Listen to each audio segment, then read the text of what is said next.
Hey, welcome back everybody. Today's video is going to be a simple video, but it's one of the most important things you can do as a preventative maintenance for your car. We're going to do this on the 2016 Volkswagen Passat. We're going to change the Serpentine belt. I'm going to show you how to do it step by step. It's very easy. It was only 23 bucks, but I'm going to tell you right now, I've been in situations just last week. There's another car in this household that's not mine, but their Serpentine belt broke and they were left stranded on side of the road. What you're dealing with are tow charges, maintenance. If you don't know how to do it, they charge you a couple $100 at a shop to replace one. It's cost 23 bucks and I'm gonna get it done in less than 10 minutes. I'm gonna show you how to do that, and why you should do this is because the Serpentine belt controls, in most cars, your power steering, it controls your air conditioning, it controls everything.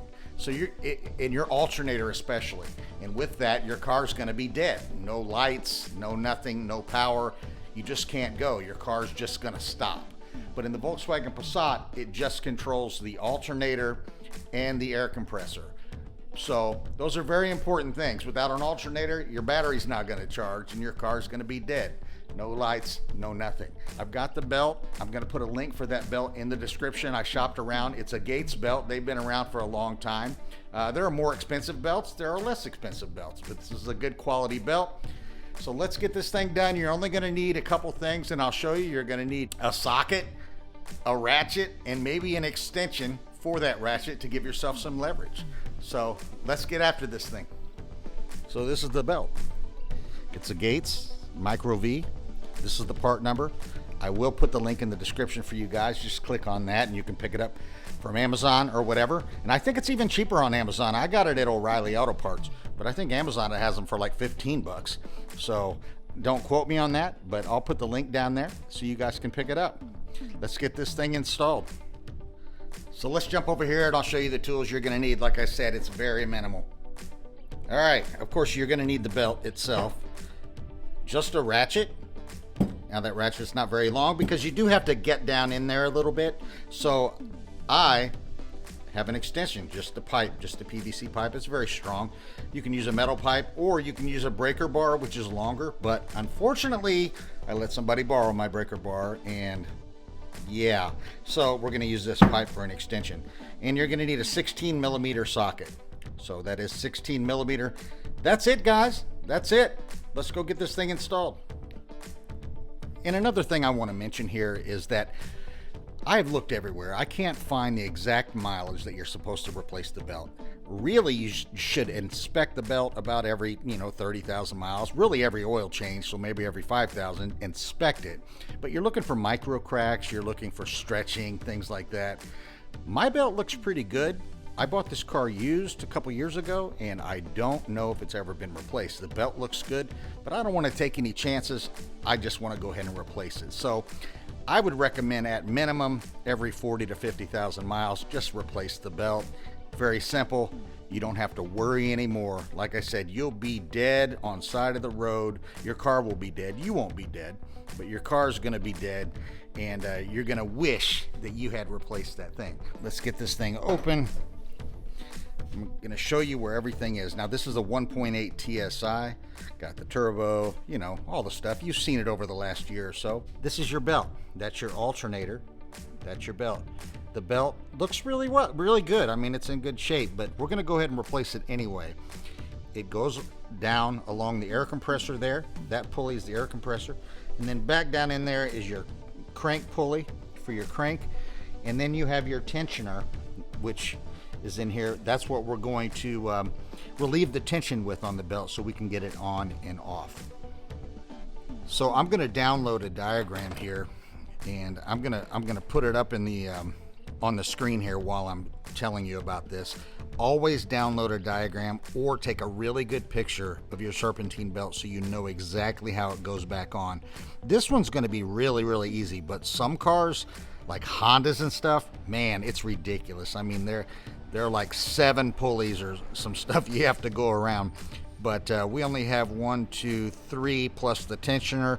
So really 4 pulleys that we're dealing with here. So it's much simpler on this car.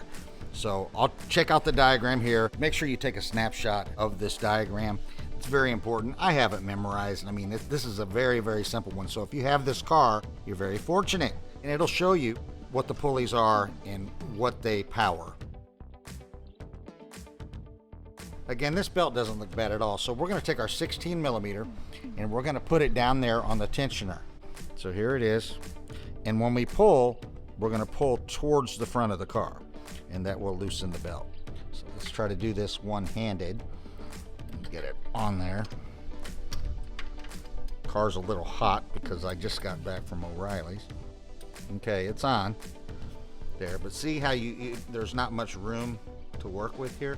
So I'm going to grab that extension. So if you have a breaker bar or something, it makes it so much nicer. Like I said, I have one, but somebody borrowed it and I want it back.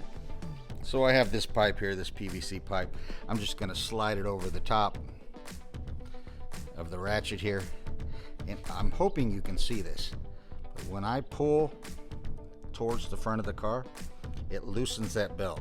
See, that tensioner moves. I don't know if you can see that, but that loosens the belt. And when you let it go, it tightens the belt. It loosens. See the belt moving? Tightens. All right, try to put this camera in a position to where I can use two hands. Get this belt off. We'll take the belt and compare it to the new belt. You want to make sure the sizing's correct and get it installed. Hopefully that's a little bit better angle there. So take one hand here, slide it off the alternator.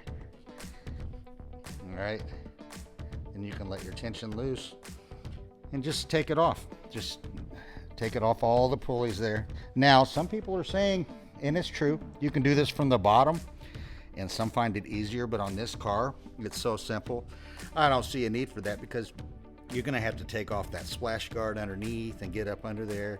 And you still need to do the tensioner. I don't know how you're gonna do the tensioner from the bottom. I guess you could just put the ratchet up through the bottom, but I find it easier to do it on this car from the top. Now, the other car that I did last week, I had to go in through the bottom. It's a Honda. They're ridiculous. It's actually a Honda Odyssey van. No room at all, man. That engine is tight. Everything's tight in there. So let's get this thing out of here. Take this off.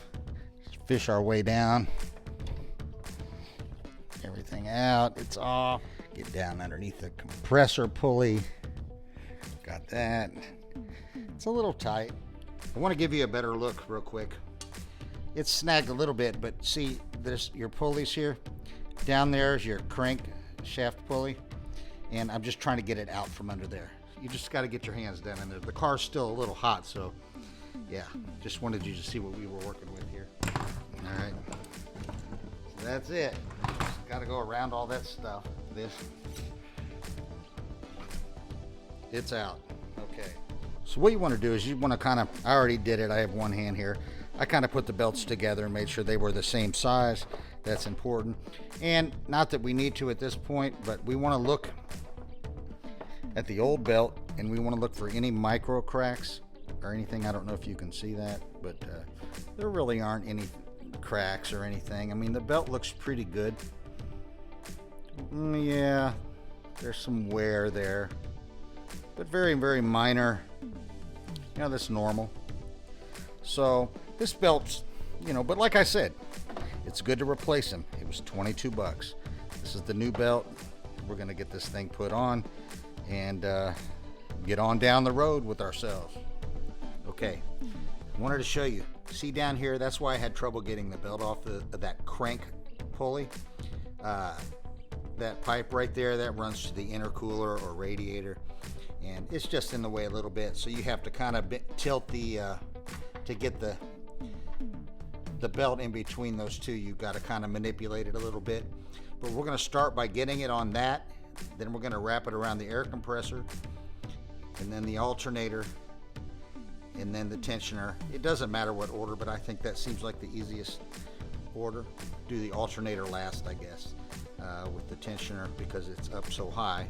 You can work it as you're loosening the tension. So first things first, just feed it down and get it wrapped around that crank pulley. I'm going to need both hands for that. That's the pulley there. you got to get it down in there and around it.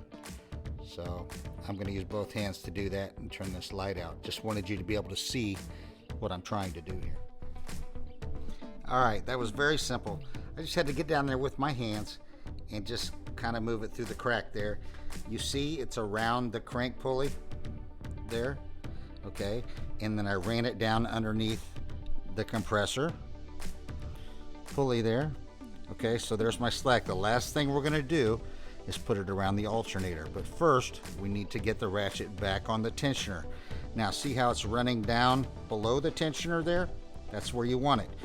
You never want the rib side to touch that wheel, that tensioner wheel, pulley. You want the flat side, the back side of it to be on that. You never want the rib side. So this is gonna come up around here. Once we loosen the tension, we should be good to go. Always make sure everything's on track before you start your car, but we're gonna make sure those adjustments are done before we do that. All right, so everything's routed correctly. Everything's pretty much where it's supposed to be. Now I need to put that 16 millimeter on the tensioner, and the last pulley we're gonna put it on is this alternator pulley at the top. The reason we do that is because it's the easiest one, it's closest to you. So let's try to do that and take video of this at the same time.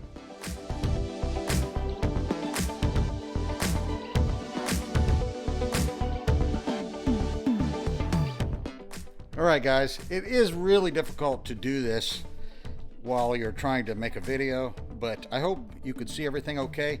It's pretty cut and dry. I've got the flashlight out. I'm going to show you. Everything is on. You want to double check that everything's on the teeth of the pulleys, straight and everything. Yep, that's good. Everything's good. All right, the tensioner, it's good. This thing needs a bath, man. I'm going to a car show tomorrow. I'm really not going to enter this car, but it's a Volkswagen car show. It's a big one every September. Looking forward to it. It's called the Groove Fest. Volkswagens, Passats, Carmen Gias, vans, the whole 9 yards. But yeah, I'm going to take this there, and I'm sure people will ask about it a little bit, but some beautiful cars there. Looking forward to it. But anyway, the next step, get the car started, just start it, come back and check it out. Make sure that everything is how it's supposed to be. So let's do that right now. Everything looks good. It's on the pulleys. It's straight. It's quiet. We're good to go for another 50,000 miles. So, like I said, very important, not too difficult to do. I did it while making a video. If I can do that, then you guys can do it with two hands in no time. I promise you. If you have any questions about it, you can always leave comments. I always get back to you. But I did it. Hopefully you can do it. Save yourself a lot of headache, time, and money. Yeah, looking good. And one more thing I'd recommend doing, that belt that I took off wasn't really that bad at all. It may have been replaced somewhere down the line before I bought this car. It was in pretty decent shape. I'm gonna take that, it takes no room up or anything. I'm gonna take that and put it in my little toolkit that goes in the back of my car, like with my jumper cables and things like that. Yeah, man, you never know when you get on the side of the road and you don't have this and you're stranded, and then you're stuck with a tow bill plus a couple $100 for the shop. Yeah, so yeah, I'm gonna keep that with me for roadside work in case it ever happens. I doubt if it will, but it's better to be safe than sorry. That's it, guys. I just saved myself and hopefully you a couple $100 for something that, just do it before it happens. That's all I gotta say. It's cheap, it's inexpensive. I'll put the link for this in the description. Guys, we're golden. Just gotta clean this bad boy up. But hey, if it helped you guys, consider subscribing. Thanks for returning to the channel. I hope to offer quality content for everybody. Check out all my other maintenance videos, and yeah, check these out too. It's good stuff. Thanks a lot, and if you have any questions, leave some comments below. All right, we'll see you on the next one. Thanks.